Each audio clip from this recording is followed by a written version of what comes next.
tahay 23 bisha May oo ay komishanka doorashooyinka qaranka Jamhuuriyadda Soomaaliland u asteeyeen maalintii uu lahaa isla markaana uu dabaaldegay xisbiga mucaaradka UCID ololaha doorashooyinka isku sidkan ee baarlamaanka iyo golaha deegaanka. Haddaba waxay taageerayaasha musharax Jaamac Axmed Oogle Caanaboodhe soo bandhigeen dabaaldegii ugu ballaadhnaa halkaasi oo ay muujiyeen taageerada ay u hayaan musharaxaano. Markay soo idlaatay dabaaldegaasi ayaa waxay taageerayaashu isku soo biishubteen xafiiska guud ee musharax Caanaboodhe oo ku leeyahay magaalada Ceelaf Weyn. waxaana halkaasi ka hadlay gudoomiyaha xisbiga mucaaradka ee degmada Ceelaf Weyn oo qaal musharaxiin waxgarad afayeenka xisbiga mucaaradka waxaan hadaladoodii ka mid ahaa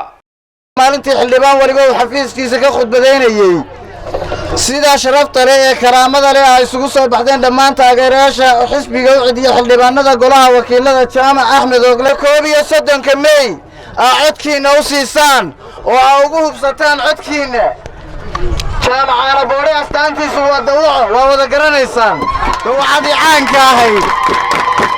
xildhibaanada kale dowladda deegaankuna tirooyinkooda iyaga idin sheegi doona. aad baa mahadsantihiin waxaynu idinku bogaadinaynaa si aad u soo baxdeen inaad codkiina u bixisaan. waxaan leeyahay maxay tahay sida rag hore uu ka hadlay xisbiga UCIDna maanta cududiina muujisaan golaha wakiilada iyo golaha deegaanka labadaba cududiina muujisaan taageeradiina muujisaan sida aabacadka u taagantiin waxay noo ballanaa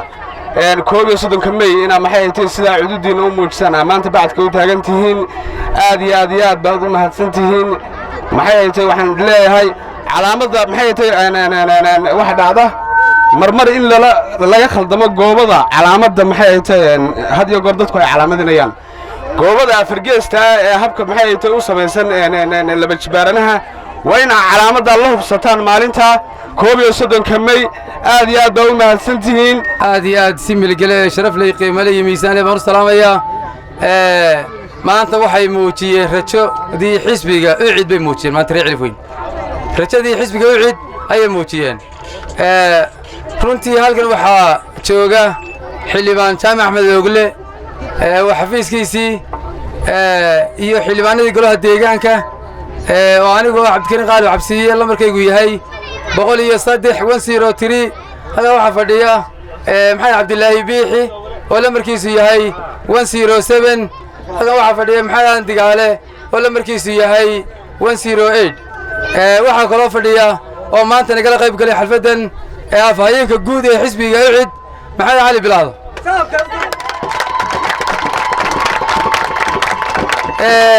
runtii annaga dhalinyaro aad faraxsan oo xisbiga UCID uu soo xulay dhalinyaro firfircoon aqoon-yahana haddana mar labaad waxaa noo farxada in deegaanka Ceelaf Weyn labada xildhibaan ee ugu miisaanka badan Jaamac Axmed Oogle iyo Cumar Jaac Faarax ay noo sharaxan yihiin. xisbiga daryeelada iyo cadaaladda ha noolaado. soo UCID ma nihin dhammaantiin waddanka oo dhan waa UCID maanta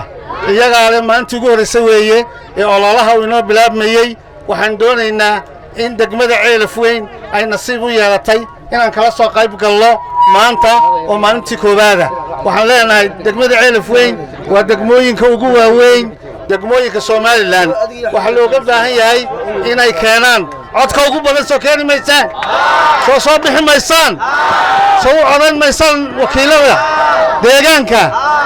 u codeeya maalinta 31 soo baxa dhammaantiinba muujiya codkiina cududiina muujiya. wali waxaan la hadlayaa haweenka iyo dhalinyarada iyaga had iyo jeer kuyuga ugu badan codkiina muujiya soo baxa cududiina bixiya. geesta kale waxaasna halkaasi taageerayaasha kala hadlay isla markaana kula dardaarmay inay maalinta doorashada ay fartooda ugu hiiliyaan musharax Jaamac Axmed Oogle Caanaboodhe. nin badan baynu olole soo wadnay waxaanu maraynaa hadda waxa weeye campaign-kii ugu dambeeyay waa bilaabmay waa last week waa week ugu dambeeyay waa weekii qof waliba halkii kaadhadhku yaaleen oo hubin lahaa inta kaadhadh ugu jirta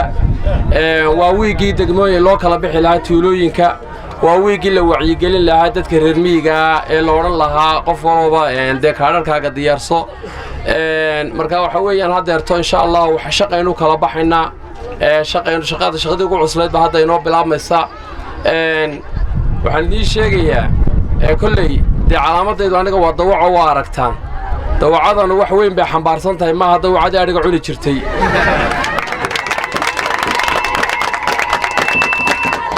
wax weyn bay xambaarsan tahay maalin rajadeennuna waa boqolkiiba boqol aad baynu wanaagsannahay calaamadda kale waxa weeyaan aba waraaqood baa laydin keenayaa labada waraaqood waraaq liiskii baa ku qoran baarlamaanka waa 36 xubnood baa ku qoran oo baarlamaanka ka sharaxan oo gobolka kale 3 xisbiya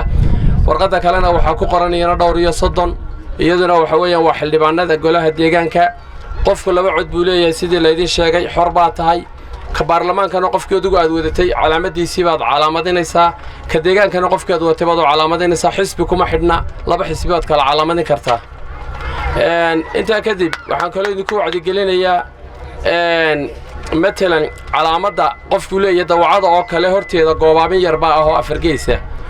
goobaabinta afargeysta baa lala hubsanayaa haddaad kor uga dhigto xagga sare kaga dhufatona waa kansal codkaagii haddaad hoos uga dhigtona waa kansal waa inaad goobaabinta aad ku beegtaa isku tallaab ama sixitaankay doonto ahaato calaamad waa inaad ku muujisaa goobaamada dhexdeeda taasuna waa ta calaamadda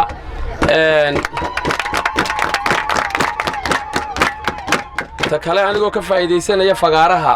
aan taaganahay iyo bableeshinka hor taagan iyo inta saxaafadda iga daawan doonta dhammaantood waxaan mar labaad iyo mar saddexaad baan idinka codsanayaa codkiina inaad si hagar la'aan ay siisaan kolley waxaan isleeyahay wax badan baa dadka u qaban kartaa oo u tari kartaa waad ku soo noqon kartaa meelo fog baan ka soo noqday ogtiin anigoo meelo fog jooga baan ka soo noqdo celifan idinku yimid oo aan celifan deganahay marka insha allahu mar labaad iyo mar saddexaad waxaan idinka codsanayaa inaa marka hore inaa codkiina ay siisaan marka labaadna waxaan idinku codsanayaa intiina subayna kaameynar ii noqotaan oo qof walba ama laba ama saddex wixii aad ii keeni karto coda inaad ii keento baan taana waan idinka codsanaya